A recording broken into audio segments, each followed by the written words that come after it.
In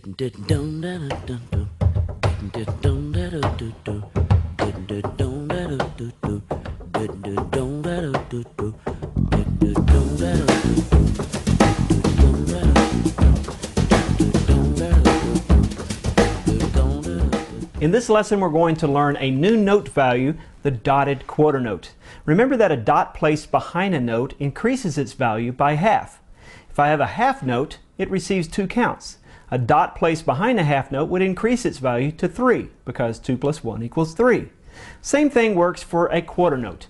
When I have a quarter note, it receives 1 count. A dot placed behind the quarter note increases its value by 1/2 count. 1 plus 1/2 equals 1 1/2. Now the easy way to think of this is by thinking of the eighth notes that are involved in a quarter note. A quarter note equals 2 eighth notes, 1 and.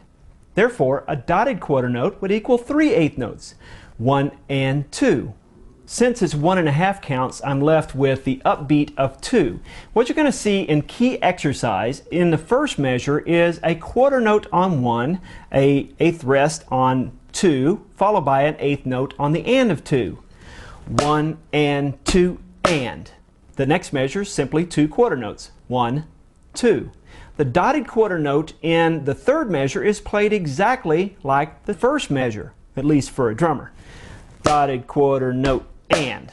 So 1 and 2 and. Here's how letter A is played. 1, 2 and 1, 2.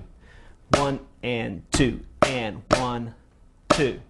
The measure 1 and measure 3 are played exactly the same. Dotted quarter notes are an important note value, and it's just something to get used to because you're going to see it in music. What I suggest that you do is work through all of those key exercises so you can get used to seeing and playing dotted quarter notes. Go to the back of the book in the appendix and work through all the appendix lines. Now we're also reviewing 8th and 16th note rhythms and flams along the way. Then turn back to page number 27 and work through the playing exercises there. Once you've got all of those playing exercises, you'll be ready for the next lesson on the rudimental etude.